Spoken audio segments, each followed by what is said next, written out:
खोदण बाजो बंद गीत लगले न्योली अरे छोड़ा लगला जब तो का जगर अरे भणु का। फिर से सभी को नमस्कार। एक बार फिर उपस्थित हूँ आपके सामने लेकर के एक नया विषय। लेकिन आज का जो विषय है वह एक ऐसा विषय है जिसके बारे में बहुत कम लोग जानते हैं। उसके अनेक कारण हो सकते हैं, जिसमें सबसे प्रमुख कारण उसमें जो समझ में आता है वह यह है कि राष्ट्रीय स्तर पर या फिर अंतर्राष्ट्रीय स्तर पर इस शास्त्र को बहुत अधिक प्रसिद्धि प्राप्त नहीं हुई। लेकिन यदि यह शास्त्र नहीं होता तो लोक परंपराएं लुप्त हो चुकी होती। इस शास्त्र का नाम है ढोल सागर।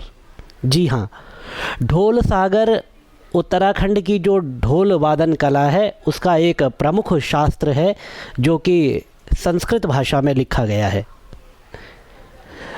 ढोल सागर में ढोल के गढ़न से लेकर के ढोल के वादन तक और ढोल की तालों के विषय में एक विस्तृत परिचय प्राप्त होता है। के क्षेत्र में यदि हम बात करें तो ढोल सागर का बहुत बड़ा योगदान है। उत्तराखंड की समस्त जो पर्वतीय संस्कृति है, जो कला है, जो नाट्य हैं, जो नृत्य हैं, जो गीत हैं, ये सभी इस ढोल सागर को लेकर के चलते हैं और कहीं ना कहीं इसमें भरत मुनि के नाट्य शास्त्र का पुट प्राप्त होता है।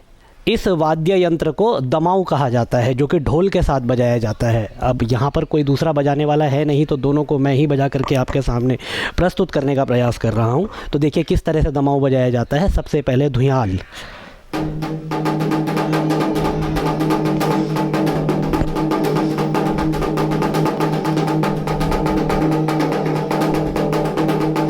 और इसी तरह से यदि यहाँ पर देवताओं का आवाहन किया जाता है तो देवताओं के आवाहन के लिए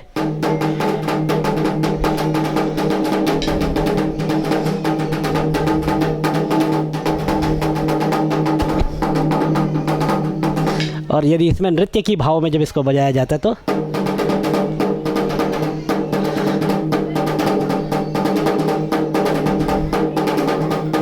तो इस तरह से यहाँ पर धुनें बजाई जाती है।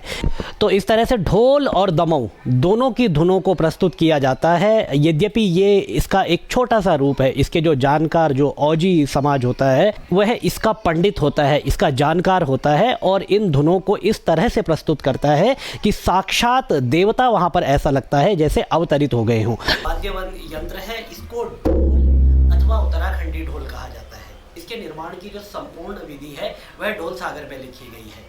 और जब इसका वादन प्रारंभ किया जाता है तो सबसे पहले धुयाल बजाई जाती है, जो कि देवताओं का आवाहन होता है। तो मुझे आता नहीं है, फिर भी मैं प्रयास करता हूँ।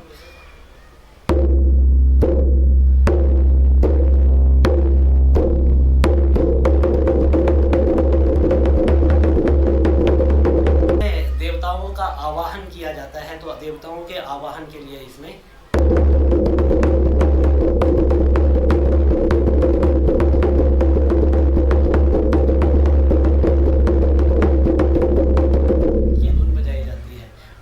नृत्य की पांडव नृत्य को जब इसमें प्रस्तुत किया जाता है तो पांडव नृत्य के लिए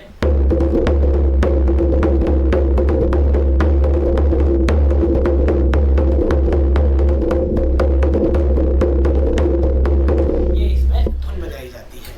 इस तरह से अनेक प्रकार की और भी धुनें हैं और भी ताल ढोल में बजाई जाती है। और साथ में इसके